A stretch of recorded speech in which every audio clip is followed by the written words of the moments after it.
Assalamualaikum. This is me, Saida Kamal Zahra, speech therapist at Global Special School and Child Development Center.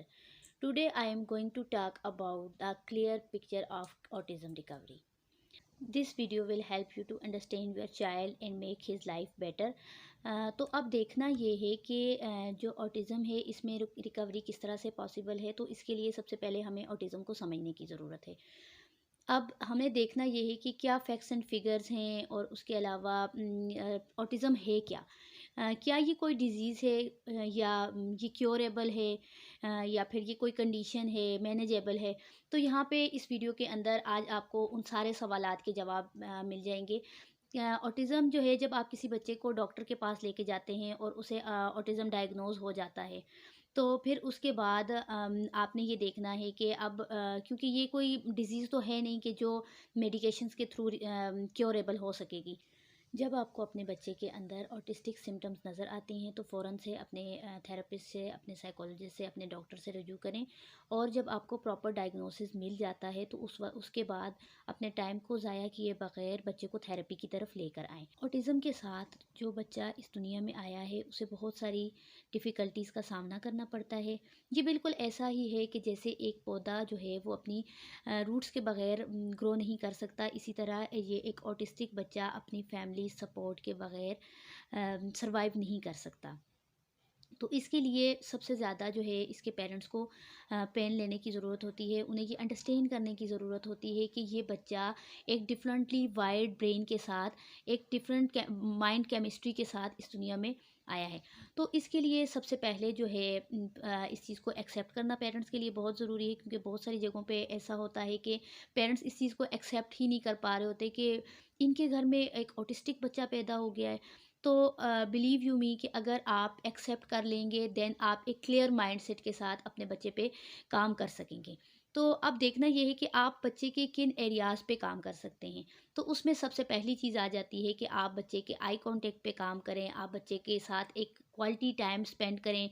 उसके अलावा आप उसके साथ joint attention पे काम करें, उसकी सोशल इम्पेयरमेंट पे काम करें, क्योंकि इन बच्चों को सोशल इंटरेक्शन में बहुत इशू होता है। इनके सोशल बिहेवियर्स पे काम करने की ज़रूरत है, इनकी चॉइसेस पे काम करने की ज़रूरत है, इनकी इमिटेशन पे काम करने की ज़रूरत है।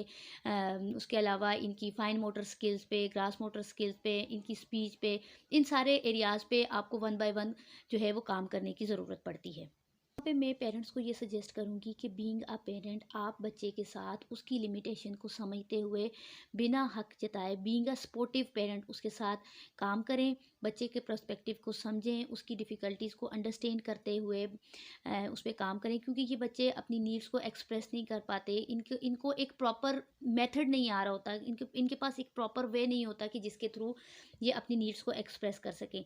अगर इनके अंदर हैप्पीनेस का इमोशन आता है तो ये उससे हैंड फ्लैपिंग स्टार्ट कर देते हैं। इन्हें समझ नहीं आ रही होती कि अगर हम खुश हो रहे हैं तो उसको किस तरह से हम एक्सप्रेस करें।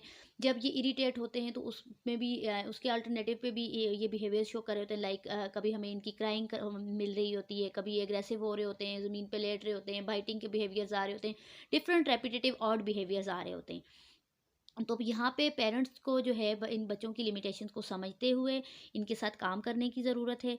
और उसके अलावा जो है बच्चों के साथ एक बीइंग अ सपोर्टिव पेरेंट एक कनेक्शन बिल्ड करने की ज़रूरत है। हम सोसाइटी को ब्लैक या वाइट देखते हैं, या तो बच्चा बिल्कुल ठीक है या बिल्कुल ख़राब है। उसके अलावा इन बच्चों के अंदर कुछ सेंसरी इश्यूज़ भी होते हैं। उस सेंसरी इश्यूज़ को रिज़ॉल्व करने के लिए हम इनको सेंट दे सकते हैं, इनको हम स्लाइम दे सकते हैं, इनको हम टूथपिक्स दे सकते हैं, इनको हम क्ले से खिला सकते हैं और इनको वो सेंसरी टच का एक्सपोजर दे सकते हैं। इससे भी इनके अंदर बहुत सारी इंप्रूवमेंट आती है। उसके अलावा हम इन्हें इमिटेशन के थ्रू डिफरेंट इमोशंस इंट्रोड्यूस करा सकते हैं। हमारे पास अगर डिफरेंट इमोजीज बनी हुई हैं, उनके थ्रू हम इनको सिखा सकते हैं कि look here mama is happy, तो फिर उसके साथ स्माइली फेस भी दिखाएं और उसको एक इमिटेट करके भी दिखा सकते हैं। उसके अलावा फिर हम उसे ये बता सकते हैं कि मामा इज़ सैड नाउ, तो फिर उस सैडनेस वाली इमोजी दिखा के तो वहाँ से भी ये इमोशंस को इमिटेट करना सीख सकते हैं। Therapy is very effective for these kids. Play therapy के थ्रू हम इन बच्चों के साथ इंटरेक्ट कर सकते हैं, इनके साथ हम पीयर प्ले कर सकते हैं, जिससे इनके सोशलाइजेशन के और इनके इन्वायरमेंटल बिहेवियर जो हैं वो कम किए जा सकते हैं। उसके अलावा इन बच्चों को जो है हेल्थ इश्यूज़ बहुत ज़्यादा होते हैं। उसमें समटाइम ये होता है कि हाइपर एक्टिविटी जो मीठी चीज़ें खाने की वजह से या फिर जंक फूड की वजह से बढ़ जाती है। तो जब डॉक्टर के पास लेके जाते हैं कि जी हमारा बच्चा तो बहुत ज़्यादा हाइपर एक्टिव है, बिल्कुल बैठता ही नहीं है, हर टाइम उछल कूद और हाइपर एक्टिविटी शो करता रहता है, तो समटाइम ऐसा होता है कि डॉक्टर्स इनको सिडेटिव मेडिसिन रेकमेंड कर देते हैं। उससे ये होता है कि बच्चा सिडेटिव मेडिसिन के बाद सोया रहता है और इसकी वजह से उसका एक बहुत कीमती वक्त जो है वो ज़ाया हो जाता है कि उस वक्त में जहाँ बच्चे ने बहुत कुछ लर्न करना था, वो वक्त तो वो सो के गुजार देता है। तो पेरेंट्स को ये कोशिश करनी चाहिए कि सिडेटिव मेडिसिन्स के बजाय उनकी एक डाइट प्लान बनाएं कि जिसके थ्रू उनकी हाइपर एक्टिविटी को साथ साथ बिहेवियर को मैनेज करते रहें। इसके अलावा इनको जो मेडिसिन की अगर हम बात करते हैं तो ऑटिज़म जो है ये क्योरेबल नहीं है, ये मैनेजेबल है। इसमें आपको बच्चों के साथ काम करना पड़ता है, थेरेपी करनी पड़ती है, देन जो है वो बच्चे मैनेजेबल हो जाते हैं, यानी नॉर्मल लाइफ की तरफ आना स्टार्ट हो जाते हैं, उनका डिले कवर होना शुरू हो जाता है। आप जितनी जल्दी इन पे इस चीज़ को समझते हुए, बच्चों के बिहेवियरल इश्यूज़ को समझते हुए इन पे काम करना स्टार्ट कर देते हैं, इतनी ही जल्दी जो है इनका डिले कवर हो जाता है। तो इसके लिए अगर इनको कोई पेट का इशू है, क्योंकि अक्सर इन्हें कॉन्स्टिपेशन का या फिर लूज़ मोशन का इशू रहता है, वॉमिटिंग भी इनको होती हैं, तो उसके लिए आप अगर होम्योपैथिक मेडिसिन यूज़ करें तो वो बेहतर है एज़ कम्पेयर टू दूसरी मेडिसिन, क्योंकि उसकी वजह से हाइपर एक्टिविटी बढ़ जाती है।